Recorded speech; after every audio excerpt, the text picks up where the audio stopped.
I'd like to talk about relativity outside of the box. Knowing and understanding something are two different things. I've talked to a lot of people that say they know the theory of relativity, but does anybody really understand it? Although most of the theory works, Einstein built the theory of relativity on a flawed foundation, a contradictory foundation. But once you identify that flaw, it doesn't take much to fix it. Once the theory of relativity is fixed, not only does it become easy to understand, but it answers a lot of fantastic questions. Since Einstein assembled the theory of relativity from the thoughts and writings of scientists over hundreds of years, his peers have realized there was something wrong with the theory. I think that maybe the reason that mistake wasn't discovered earlier was that it was too simple, too obvious. The foundation on which he built the theory of relativity didn't make sense. It was contradictory. In Einstein's relativity, he stated that if an object was accelerated to a speed nearing the speed of light, that its mass density and gravity would increase and that its time would slow. He also stated that nothing in the universe was stationary, that everything was in motion relative to something else. And finally, when Einstein observed that the speed of light approached and departed Earth at the same speed in all directions, he came to the conclusion that as you accelerate towards the speed of light, the effects of relativity would be identical regardless of the direction you're traveling. In order to help us visualize his theory of relativity, Einstein developed an analogy using a set of identical twins, showing how each of them related in a different way to the theory of relativity. In this analogy, one of the twins stayed behind on Earth while the other made a journey into space to near light speed. According to Einstein, the space-bound twin would age very slowly relative to his Earth-bound twin, and when he turned his ship around and returned to Earth, he'd find that his Earth-bound twin had become an old man in his absence. Einstein also said that when the space twin returned to Earth, that he would again age at a normal rate. This is where we need to stop. The theory of relativity has just made a grave contradiction. Earlier, Einstein said that if an observer travels in any direction towards the speed of light, the effects of relativity would be identical. But in the example he just gave us of the space-traveling twin, when he turns around and decelerates back to Earth speed, the effects of relativity are reversed. Let's take a close look at what happens when both scenarios take place. Let's take another look at the space twin's journey in his quest to reach near light speed. If he accelerated for 1 Earth year at the rate of 1 Earth g, he would reach the speed of light. Since light speed is not a reachable goal, we'll just accelerate for 9 Earth months at 1 Earth g, which will put us at 3/4 of the speed of light. Relative to Earth, things have changed pretty dramatically for our space-traveling twin. His mass density and gravity have increased, and his time has slowed to a near stop. Again, relative to Earth. From his own perspective, things appear to be the same as they were when he was on Earth. 1 second is still 1 second, 1 g is still 1 g, and the speed of light is still the speed of light in all directions. In Einstein's first scenario, he concluded that since light approached and departed an observer at the identical speed in any direction, that if that observer accelerated in any direction, that the effects of relativity would be identical as well. So what this means is if our space twin decides to continue on his course accelerating at 1 g, he'll simply continue accelerating towards the speed of light, his gravity and mass density will continue to increase, and his time will continue to slow. So what happens if our space twin decides to turn around and accelerate in the opposite direction, back towards Earth? Well, according to Einstein's first scenario, exactly the same thing. He will continue accelerating towards the speed of light. His mass density and gravity will increase, and his time will continue to slow. So when he does reach Earth, he'll be shooting past it at near light speed. I think I like Einstein's second scenario a whole lot better. For Einstein's second scenario, we'll return to our space-traveling twin who's been accelerating at 1 Earth g for 9 Earth months, which has given him a velocity 3/4 the speed of light. At this point, he can choose to continue accelerating in the same direction at 1 g. And just like in Einstein's first scenario, his gravity and mass density will continue to increase and his time will continue to slow as he accelerates towards light speed. But in Einstein's second scenario, if the twin decides to turn the ship around and accelerate back to Earth for a period of 9 months at 1 Earth g, he'll arrive back at Earth at the same speed that he left it. And Einstein says when the space twin returns to Earth, his time, gravity, and mass density will all return to Earth standards. And that makes sense. So where's the flaw in Einstein's first scenario? Whether he's on Earth or on a spaceship traveling 3/4 the speed of light, Einstein considers the observer to be stationary. And even though this observer can accelerate in any direction towards the speed of light, he can't slow down because he's already stationary. It's no wonder that those that accepted Einstein's first scenario concluded that nothing in the universe is stationary. So nothing in the universe is stationary except for the observer?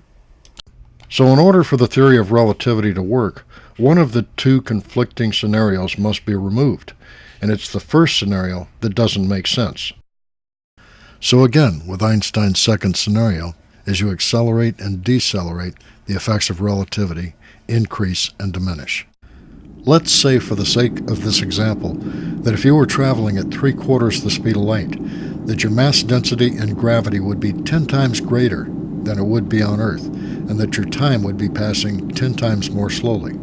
Traveling at this velocity, you wouldn't notice that your gravity and mass density were 10 times greater, because you would be experiencing them in 1/10 of the time. So no matter how fast or slow you're traveling, 1 pound of mass is still 1 pound of mass, and 1 g is still 1 g.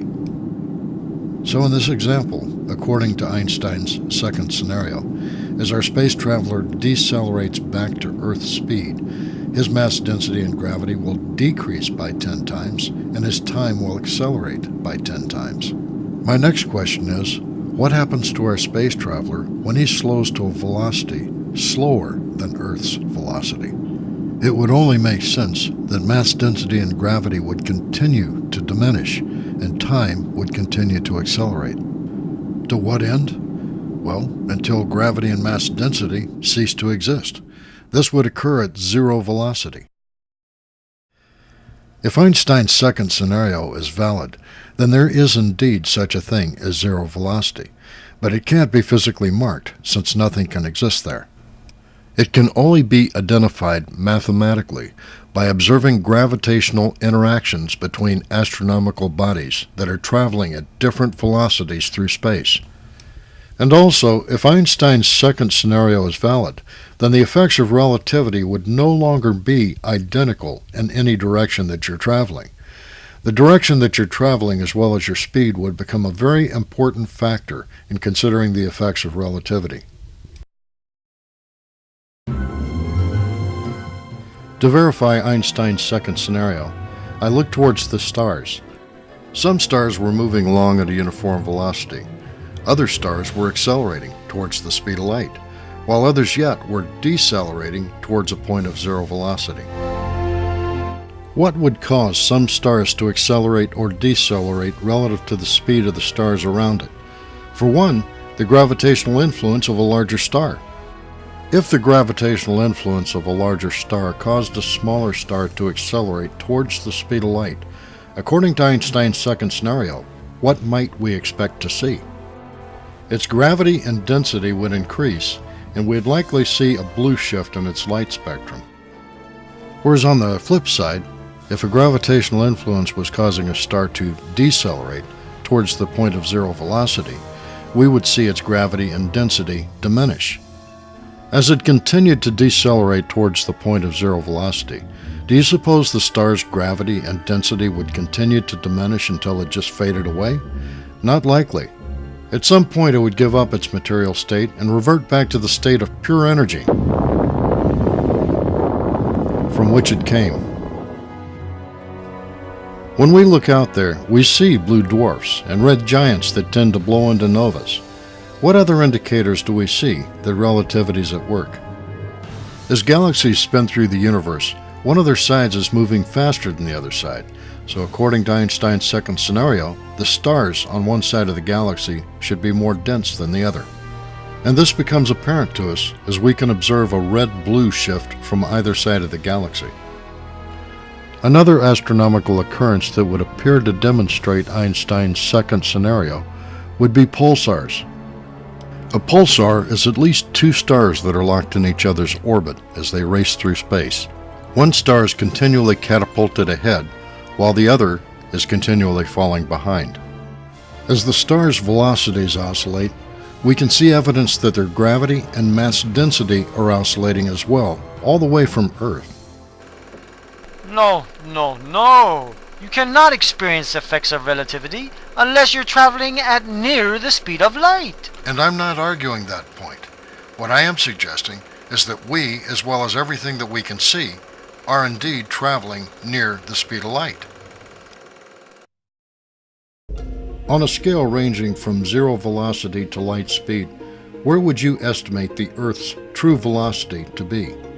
If everything that we see is moving at the same approximate speed and direction as we are, then we have no fixed point to use as a reference to gauge our speed or direction. Let's suggest, for the sake of this discussion, that blue dwarfs and red giants represent the boundaries at which energy can exist as matter.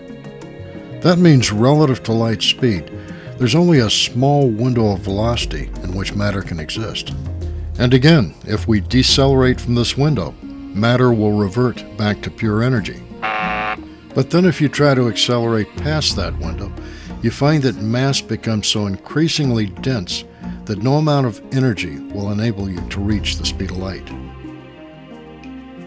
Since gravity is directly proportionate to mass density, gravity would also be confined to that small window of velocity. I'm about to give 10 different examples of how relatively small changes in velocity cause very significant changes in gravity and mass density. A good place to look for evidence of this would be to observe the Earth's gravity as it orbits the Sun. The Earth's orbital speed is 66,000 miles per hour, which means that during the September equinox, the Earth is traveling 66,000 miles an hour faster than the Sun, while during the March equinox, the Earth is traveling 66,000 miles an hour slower than the Sun. This is a total variation in speed of 132,000 miles per hour. Would 132,000 miles an hour cause a perceptible difference in the Earth's gravity and mass density? Indeed it would. It would be perceptible from a static point of zero velocity, or even from the Sun, but it would not be perceptible from Earth. Even if the Earth's gravity doubled at its peak velocity during the September equinox, we'd never notice, because as gravity and mass density increase, time slows in direct proportion. So 2g's experienced in half the time is still exactly 1g. We can observe that the Earth's gravity oscillates relative to its orbital speed if we consider the Earth's gravitational relationship to the Sun.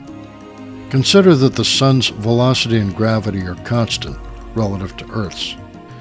If the Earth's gravity indeed oscillates with its orbital speed, then we could expect to see that reflected in its orbital path. The faster the Earth travels, the closer its orbital path would be to the Sun. The slower it travels, the further the orbital path. As it turns out, the Earth does travel this offset elliptical orbital path, along with every other satellite in the universe. So this is an indicator that relativity has something to do with the orbit of all satellites. There's another indicator that the Earth's gravity increases and decreases with its orbital speed, and that would be reflected in the tides. During the September equinox, the Earth is reaching its highest orbital speed of the year, which means the Moon is also traveling its highest speed of the year.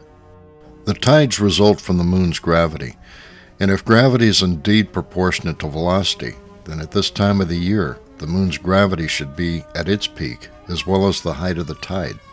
The September equinox is the point at which the Earth's gravity reaches its peak, but it's not necessarily the point at which the Moon reaches its gravitational peak. It's not until the moon comes into alignment with the Earth and Sun, to where all three are traveling in the same direction, that the moon reaches its gravitational peak. Tidal records can verify that the moon's gravity reaches its height at the exact time of year where the moon's orbital velocity reaches its height. This is a model created by the National Oceanic and Atmospheric Administration that shows predicted annual tide cycles. They averaged out the tidal activity that took place between 1930 and 2006. In averaging out tidal activities over 76 years, not only did they eliminate earthly effects on the tides like weather, but also they averaged out the position of the moon relative to the Earth during the September equinox. The annual tides reach their peak squarely on the September equinox. This chart isn't just a record of the tides. It's also a gravitational footprint, a record of the Earth's fluctuating gravity. This gravitational footprint left behind in the Earth's tides does not just belong to the Earth and its orbit around the Sun. This is a universal gravitational footprint that applies to all satellites everywhere. That being the case, then the gravitational footprint that the moon leaves behind in one monthly orbit should be the same as the gravitational footprint left behind by the Earth in one annual orbit. And as you can see, it's a match, which verifies that a satellite's gravity oscillates proportionate to its orbital speed. There's something else that we can see with our own eyes that would verify that the Earth's gravity increases with its velocity. If the Earth's gravity is indeed at its peak during the September equinox, then the Earth's gravity is reaching further out into space than it is any other time of the year. In the months that followed, we'd see, as a consequence of this increased gravity, an increase in meteor activity. And as it turns out, the most spectacular meteor showers of the year take place during this time period. Next, let's consider the heat and light that we receive from the Sun. On the 1st of January, the Earth is 3 million miles closer to the Sun than it is on the 1st of July.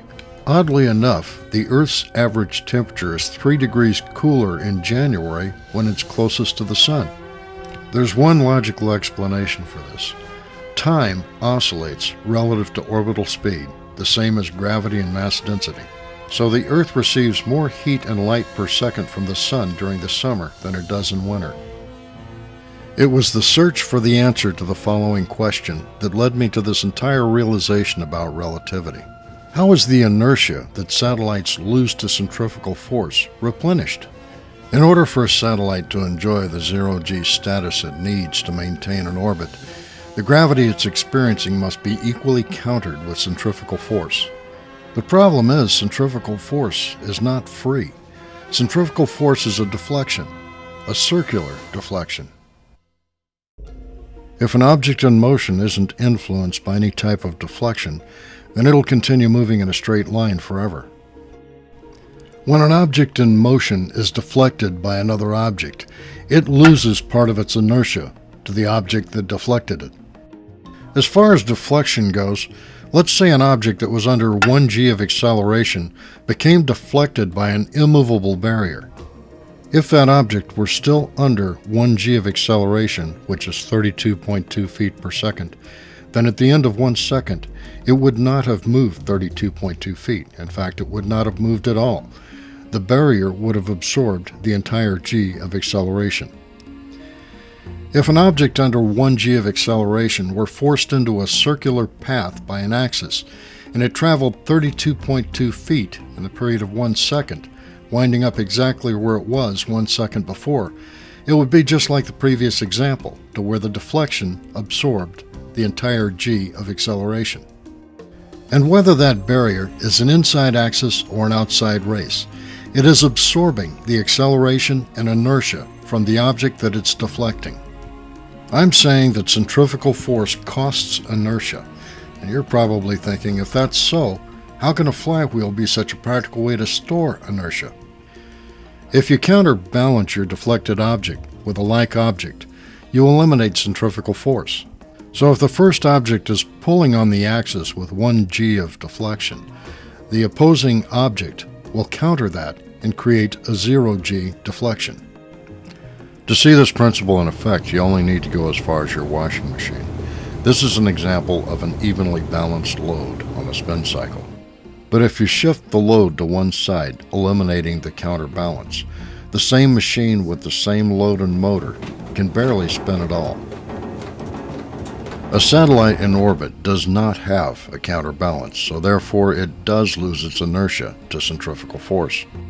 I couldn't help but wonder what mystical process replaced this lost inertia. I could only think of one logical answer to this question, that a satellite's gravity oscillates relative to its orbital speed. This meant that the principles of relativity were evident at much lower speeds than anyone had imagined. Just like with a ball on a string, oscillating gravity continually whips satellites around in their orbit. With each orbit, the oscillating gravity replenishes the inertia lost to centrifugal force. If you stop this whipping action, then it's not long at all before the satellite loses its orbit.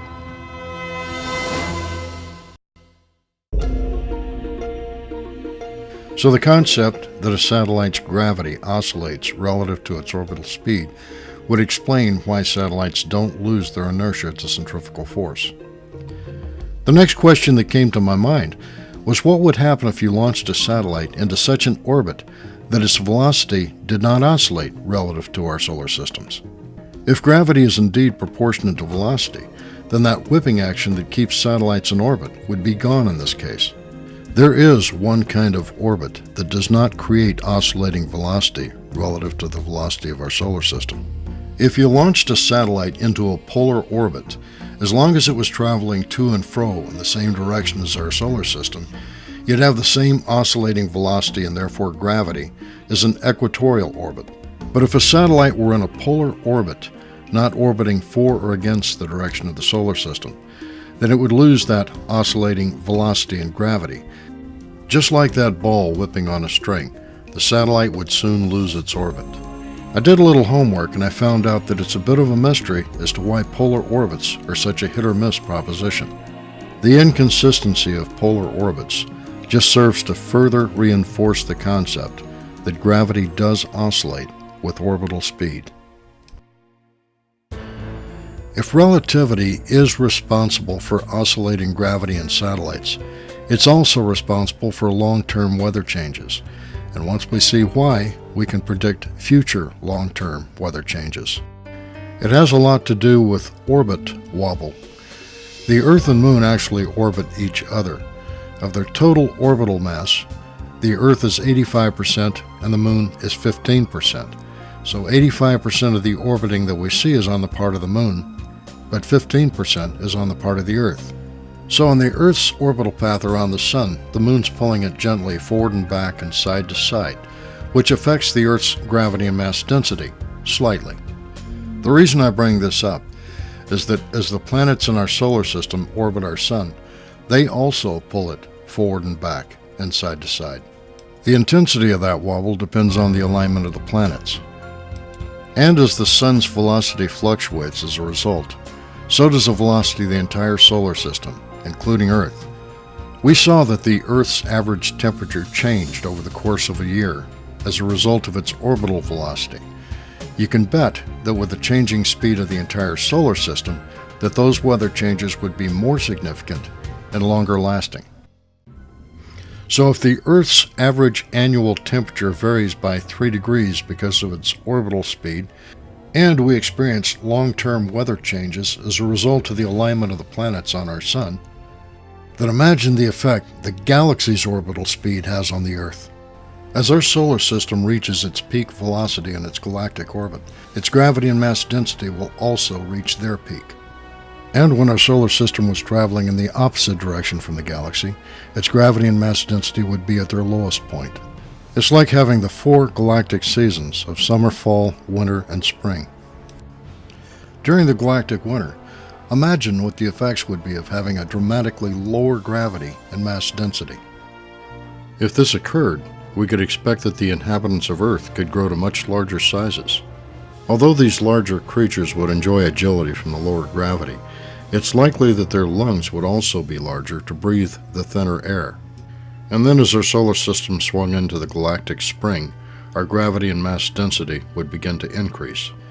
As the Earth's gravity increased, it's likely that these large creatures wouldn't be able to stand under their own weight. Those that survived might have done so by spending all or part of their time in the zero buoyancy of water. Then as our solar system swings into its galactic summer, the Earth's time, gravity, and mass density all intensify. It's likely that this would be the time that all organic sediment would be compressed into coal and oil. The tectonic plates would be more mobile, and new mountain ranges would be formed. It's also likely that if we looked at the sediment from this period of time, that because of the Earth's increased gravity, we'd see a lot more cosmic debris, like iridium. I'm saving the best for last. Mars offers the most conclusive evidence yet that relativity governs time and everything that's measured by it at low orbital speeds. It's very evident by Mars's massive water erosion that it's recently experienced rain, lots of rain. Right now, the barometric pressure of Mars's atmosphere is equal to Earth's atmosphere at 100,000 feet. At that barometric pressure, water would instantly vaporize. There's just no way that it could rain. But it has rained recently on Mars, and judging by the lack of impact craters in the areas that have been affected by water erosion, it looks like it was a fairly recent occurrence. In order for rain to even be possible, the circumstances have to be just right. Here on Earth, with a barometric pressure of 29.9 inches of mercury, it has to be between 32 degrees Fahrenheit and 212 degrees Fahrenheit for water to even exist in its liquid form. So not too long ago, Mars must have had an atmosphere that was very similar to ours, both in temperature and barometric pressure. In order to support an Earth-like rain-bearing atmosphere, Mars would have to have an Earth-like gravity, which means its gravity would have to increase nearly twofold. At the peak of our galactic summer, not only would the gravity on Mars reach its peak, but the light and heat received from the sun would increase in the same proportion. These were the first 10 things I could think of that would either prove or disprove the concept that relativity is not only evident, but essential in the low-speed orbit of satellites. To recap those 10 points, 1. It would explain pulsars. 2. It would explain the offset elliptical orbit of all satellites. 3. It's indicated in the tidal records of both the Moon and Earth. 4. Meteor showers are the most spectacular when the Earth is at its highest orbital speed. 5. The Earth experiences more heat from the Sun when it's furthest away from it. 6. It would explain how the inertia satellites lose to centrifugal force is replenished. 7. It would explain why polar orbits are so unpredictable. 8. It explains long-term weather changes. 9. It would explain some pretty dramatic periodic changes that the Earth has experienced as evidenced in its geologic record. And 10. It would explain how Mars is able to periodically maintain a rain-bearing atmosphere. I came up with this concept when I was 23. At that age, I had already had some degree of success in writing nonfiction. Against the advice of my editor, I decided to try my hand at fiction, and I came up with a story of New Atlantis.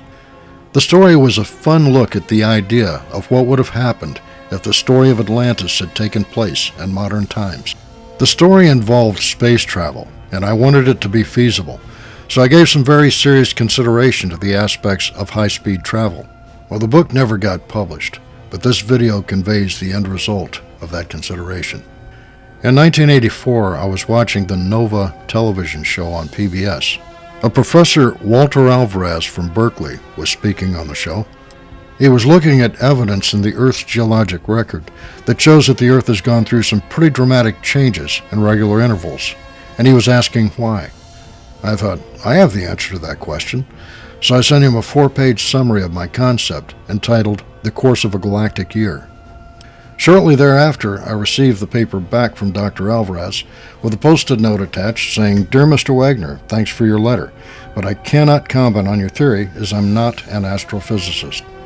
Next, I sent it to Omni magazine, where I'd read an article pertaining to this topic. They said no one on their staff was qualified to evaluate the theory.